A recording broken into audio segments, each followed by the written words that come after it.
You said you played sport growing up. So when I looked you up, it said you were a hurler.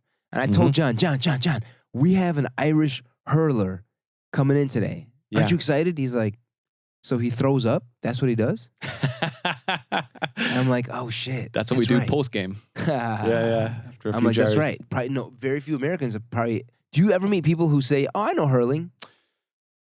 No, very rarely. Super rare. Yeah, I mean, you've got a decent Irish-American community here in Chicago. I mean, not a decent, you got a very big one. Huge. Yeah. I grew up in an area not far from, it's called Mount Greenwood. Oh, I know Mount Greenwood. You know it, right? Yeah, so Southside Irish. Mm-hmm. And so a lot of my friends growing up were Irish. In fact, a big chunk of my friends were Irish.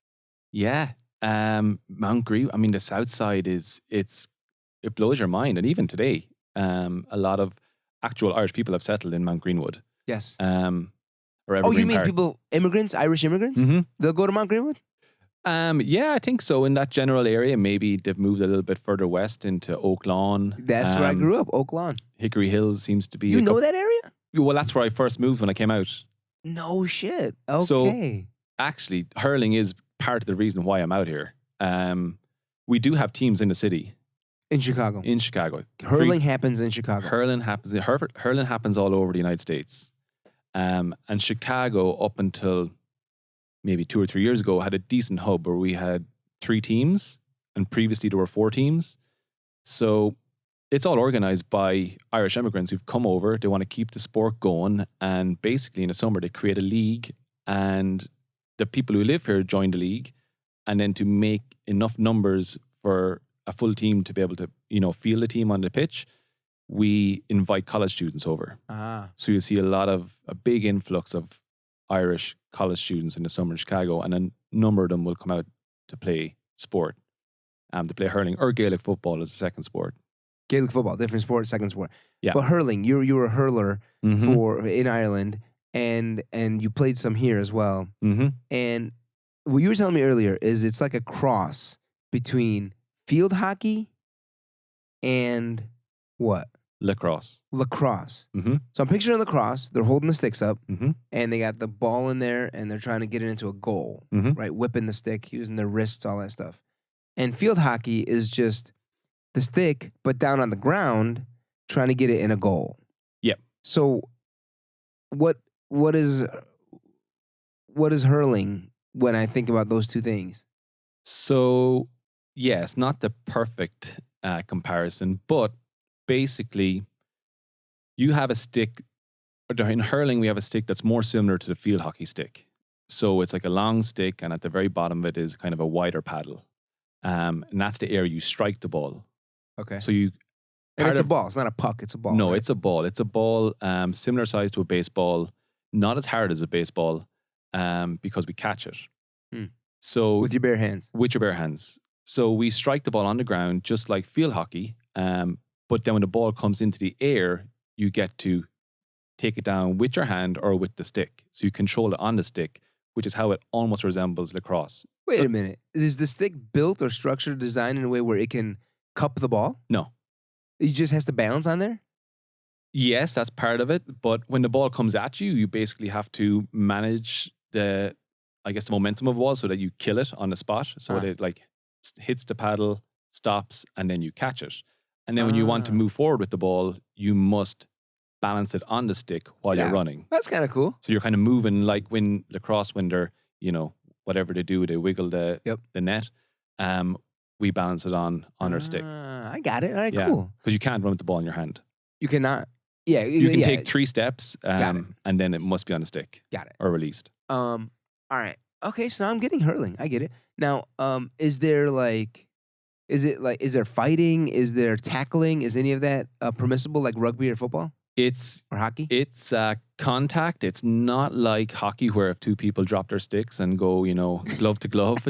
That's not allowed anymore. So it was allowed for some time? Well, back when my dad played it, my dad actually did a lot better job at it than I did. It was basically barbaric according to them back then. There were no rules. Referees, when they tried to implement rules, things went a little crazy, but it was very violent. And people didn't wear helmets, so you basically had your football boots, your cleats, and your stick, and that was it. Fights would break out. People Sounds get gritty. Yeah, it was kind of crazy. He says it's changed for the better. And he was apparently one of the rougher guys on the team, but that was just how the game was back then. Either you got stuck in, or someone got stuck into you. When I hear that story, it makes me think like, frick, man, we've gotten kind of soft. And I know it sounds a little too brute for me to say that, but I do believe that. Like, we need an environment where we kind of get rough and tumble. Like, I literally thought once to myself, I want to start a fight club. Mm-hmm. You know? Right after watching Fight Club. After watching Fight Club, of course. And part of the truth is this. I used to go to a men's group therapy at a dear friend's house. Mm-hmm. And we'd kind of like process a lot of our shit. Anger that we didn't want to show out in the real world, in the public, we'd bring it into this room. And sometimes it'd get so intense, we'd all be like, yo, let's go down to the garage and punch Rob's bag. He'd have a punching bag. And we'd all just stand around the bag, like kind of like Fight Club, and watch one dude go at it and, you know, just scream his head off like, that bastard didn't pay me my $10,000 back. I want to rip his neck off. And just punching the bag or hitting it with a stick or something. And I was like, yo, we need to start a fight club. That's what we need. Because we need, you know, we men need to get there. We got so much energy pent up and anger, I feel like, you know, at some level, if we don't get it out, it's dangerous, no? You know what I'm saying? Yeah, I mean, I'm wondering now when you're saying that, was Dana White at this group meeting? Who's Dana White? The lead guy for UFC. Oh, because he took that idea and he ran with it. I think, yeah, I mean... Wait, when you say he took that idea and ran with it, what do you mean? Well, like you got UFC now, is, you know... Oh, that's how UFC was kind of born?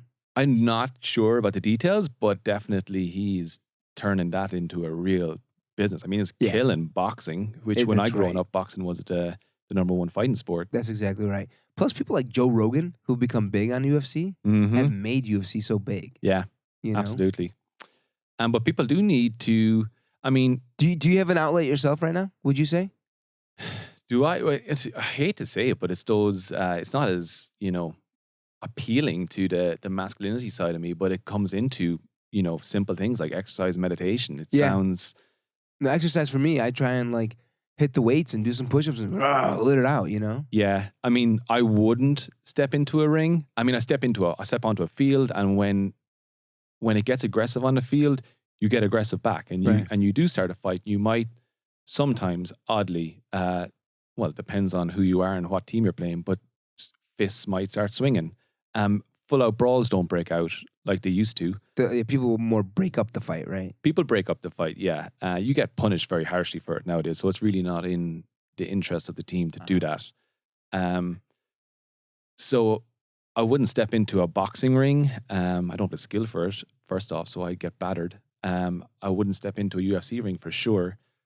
But I think keeping anger or anything like that kind of beats you down inside and just holding it there. I mean, that's not good for anything. I mean, I believe for business, for relationships in general. Relationships, yep. I believe it becomes self-inflicted if you don't let it out, meaning like we just start beating up on ourselves. Mm-hmm.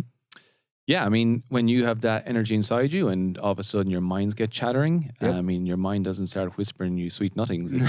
No, it starts telling you like, go do some crazy shit. Yeah. That's right. Or it starts telling you all the things that you're not. Yep. So you get negative. Super negative. Super negative. So it's important to have something. I mean, if it's a fight club and it helps you release a bit of steam, great. Then my question after that is, then what?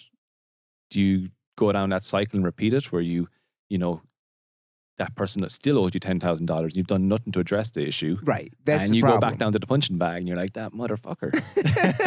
And you start beating his bag again. Yeah, where are you really moving towards? Right. The hope, I think, and what I experienced myself is when I would attack the bag, I would have an emotional shift of some sort. Like I'd really release.